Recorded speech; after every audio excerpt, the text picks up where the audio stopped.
السلام علیکم ورحمۃ اللہ وبرکاتہ۔ بات ہو رمضان المبارک کے بابرکت مہینے کی، اور بات ہو کہ اس میں نیکیوں کی تعداد کتنی ہوگی، تو آئیے ضمن میں آپ سے ایک روایت شیئر کرتے چلیں۔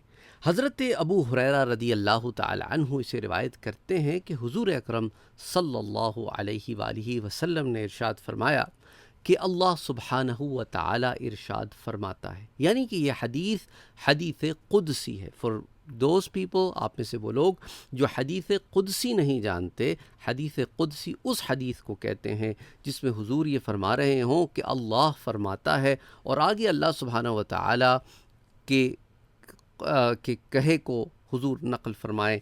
تو اللہ سبحانہ و تعالی کیا کہتا ہے؟ اللہ فرماتا ہے کل عمل ابن آدم لہو، آدم کی اولاد کا ہر عمل اس کے لیے ہے، اور اس کے بعد فرماتا ہے کہ اور ہر نیکی کا ثواب 10 گنا سے لے کر 700 گنا تک ہے، یعنی ہر نیکی جو ہم اور آپ کرتے ہیں، آپ کو 10 ٹائمز ٹو 700 ٹائمز اس کا ثواب ملتا ہے۔ پھر فرماتا ہے سوائے روزے کے، الا الصیام ہوا لی وانا اجزی بھی، روزہ میرے لیے ہے اور اس کا ثواب میں ہی دوں گا۔ یعنی روزے کا کتنا ثواب ہے یہ ڈسکلوز نہیں کر رہا ہے۔ قیامت کے دن جب انسان اللہ کے حضور حاضر ہوگا تو نامہ اعمال میں اس کے روزے میں محنت کے سبب کہ اس نے اپنے روزوں میں کتنی محنت کی، اس کے حساب سے پھر اسے اس کا ثواب بتایا جائے گا۔ اور پھر فرمایا کہ یقیناً کہ وہ جو روزے دار ہے نا، وہ کھانے سے بھی اپنے آپ کو روکے رکھتا ہے، اور شہوت نفسانی سے بھی۔ یعنی شہوت نفسانی سے مراد کیا ہے کہ وہ تمام چیزیں جن کو کرنے کے لیے آپ کو نفس ابھارتا ہو، چاہے وہ جھوٹ ہو، چاہے وہ چوری ہو، چاہے کرپشن ہو، چاہے رشوت ہو، چاہے وہ گندگی ہو، غلاظت ہو، اس کا دیکھنا، اس کا سننا، اس کا بولنا، اس کا سوچنا، اس کا کرنا، یہ ساری چیزیں جس کا تعلق نفس کی خرابی سے ہے، ان تمام چیزوں سے اپنے آپ کو بچانا، اور کھانے پینے سے بھی بچانا کہ آپ ہر طریقے سے اوبیڈینس کی زندگی گزار رہے ہیں۔ تو اب چونکہ یہ ساری چیزیں آپ نے، اللہ فرماتا ہے کہ میری وجہ سے تو نے ترک کی تھیں، حلال چیزیں بھی ترک کر دی تھیں کہ بھئی تیری بیوی سے تعلق کا قائم کرنا عام دنوں میں ہر وقت حلال ہے، لیکن اب روزے کی حالت میں نے تجھے اس سے منع کیا۔ اب روزہ افطار کرنے کے بعد تو تعلق قائم کر لے، لیکن ان گھنٹوں میں تو تعلق نہیں قائم کر سکتا، حالانکہ حلال چیز ہے، لیکن تو نے اپنے آپ کو میرے لیے روکے رکھا، اور اپنا پینا اور شہوت تو نے میری وجہ سے ترک کی، بس وہ روزہ میرے لیے ہے، کیونکہ سارے کام تو نے کس کے لیے؟ میرے لیے کیے، تو یہ روزہ میرے لیے ہے، اور میں ہی اس کی جزا عطا کرتا ہوں۔ سبحان اللہ، سبحان اللہ، سبحان اللہ۔ اچھا، یہ روایت جو ہے اسے امام الدارمی روایت کرتے ہیں السنن میں، حدیث نمبر 1770، اور اسے امام احمد ابن حنبل بھی روایت کرتے ہیں، حدیث نمبر 9712، اور اسی طرح ابن خزیمہ اسے الصحیح میں روایت کرتے ہیں۔ آپ کو میں نے بتایا تھا کہ صحیح احادیث کی 7 کیٹیگریز ہیں، ان میں سے ایک کیٹیگری وہ ہے کہ وہ احادیث سے صحیحہ جنہیں امام بخاری اور امام مسلم نے نہ اپنی کتابوں میں لکھا، نہ اپنے شرائط میں انہیں ذکر کیا، نہ ان کی شرائط پر انہیں جمع کیا گیا، بلکہ دیگر اور محدثین نے اپنی شرائط کی بنا پر، جیسا کہ ابن خزیمہ کی بھی صحیح حدیث کی شرائط ہیں، ان کے مطابق انہوں نے جو احادیث مبارکہ اپنی کتاب الصحیح میں روایت کی ہیں وہ بھی درجہ صحیح کی روایت ہوتی ہیں۔ بہرحال تو صحیح ابن خزیمہ میں بھی روایت آتی ہے، حدیث نمبر 1898، اور اسی طرح اسے المنذری نے الترغیب و ترہیب میں حدیث 1442 کے تحت روایت کیا ہے۔ اللہ سبحانہ و تعالی ہمیں زیادہ سے زیادہ نیک اعمال کرنے کی توفیق عطا فرمائے۔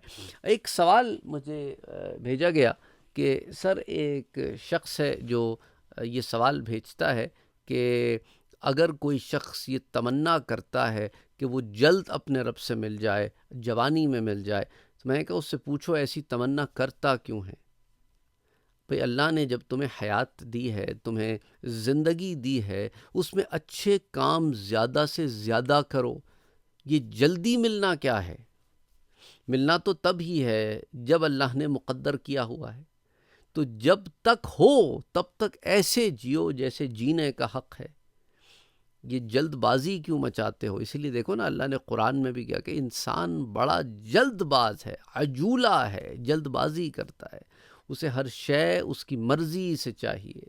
اسے یہ خبر نہیں کہ اس کی مرضی سے کچھ نہیں ہوتا. اسے یہ حقیقت جتنی جلدی سمجھ میں آ جائے انسان کے لیے اتنا اچھا ہے کہ تمہارے لیے بھلائی کس میں ہے کہ تم خسارے سے بچ جاؤ. کیونکہ ان الانسان لفی خسر. خسارے سے بچو گے کیسے؟ کہ ایمان لاؤ گے. الا الذین آمنوا، سوائے ان کے جو ایمان لائے وہ خسارے سے بچ گئے. پھر ایمان لانے کے بعد عاملوا الصالحات، نیک اعمال کریں گے، اور وتواصوا بالحق وتواصوا بالصبر، اور حق اور سچ کے ساتھ ڈٹے اور جمے رہیں گے، تو پھر فلہم اجر غیر ممنون، تو ان کے لیے کبھی نہ ختم ہونے والا اجر ہے. تو یہ اللہ ہدایت دے. اس قسم کی چیزوں میں ہمارے پاس لوگ الجھ گئے ہیں کہ اصل سے دور ہو گئے ہیں، اور پتہ نہیں. اب یہی ہم کہتے ہیں اللہ ہدایت دے. پھر اس کے بعد نفس میں کا جو گھوڑا ہے نا، اس کے بھی متعلق کچھ ایک دو چار کمنٹس چینل کے اوپر آتے ہیں، تو وہ اس میں بھی بہت میں ہے کہ بھائی مجھے یہ پسند ہے اور میری یہ خواہش ہے اور میں. تو بھائی خواہش تمہاری ہو تو وہ خواہش اسلام کے مطابق تو ہونا. اب تم خود ہی یہ پیمانہ بنا لو کہ میری خواہش تو، کیونکہ میں نے ساری زندگی میں نے بڑا ظلم سہا ہے اور میں یہ اور میں وہ، تو اب میں یہ میں کے گھوڑے سے اتر آؤ.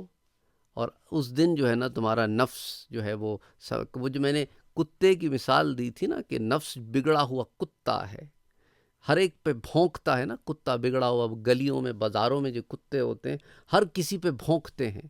انہیں خبر نہیں ہوتی کہ کہاں نہیں کرنا ہے اور کہاں کرنا ہے. لیکن جو ٹرینڈ ہو جاتا ہے نا نفس، پھر وہ وہیں بھونکتا ہے جہاں بھونکنا چاہیے، اور وہاں نہیں بھونکتا جہاں بھونکنا نہیں چاہیے. جو ٹرین نہیں ہوتا وہ کسی پر بھی حملہ کر دیتا ہے، کبھی بھی کچھ بھی کر جاتا ہے. تو لیکن جب وہ سدھ آیا ہوا ہو جاتا ہے، جب وہ ٹرین ہو جاتا ہے، تو پھر وہ ایسے نہیں کرتا. وہ ہر ایک کو کاٹتا نہیں پھرتا، ہر ایک پہ بھونکتا نہیں پھرتا. یعنی انسان کا نفس اگر ٹرین نہ ہو تو وہ ہر شے پہ لپکتا ہے، اسے ہر چیز چاہیے، وہ اچھے برے کی تمیز نہیں کرتا.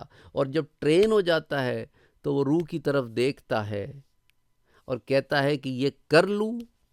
روح کہتی ہے ہاں کر لے، یہ ہمارے موافق ہے، یہ وہ اس کے مطابق ہے جو اللہ اور اس کے رسول نے اجازت دی ہے.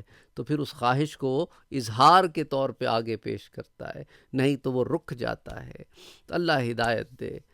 اللہم صلی علی محمد وعلی آل محمد.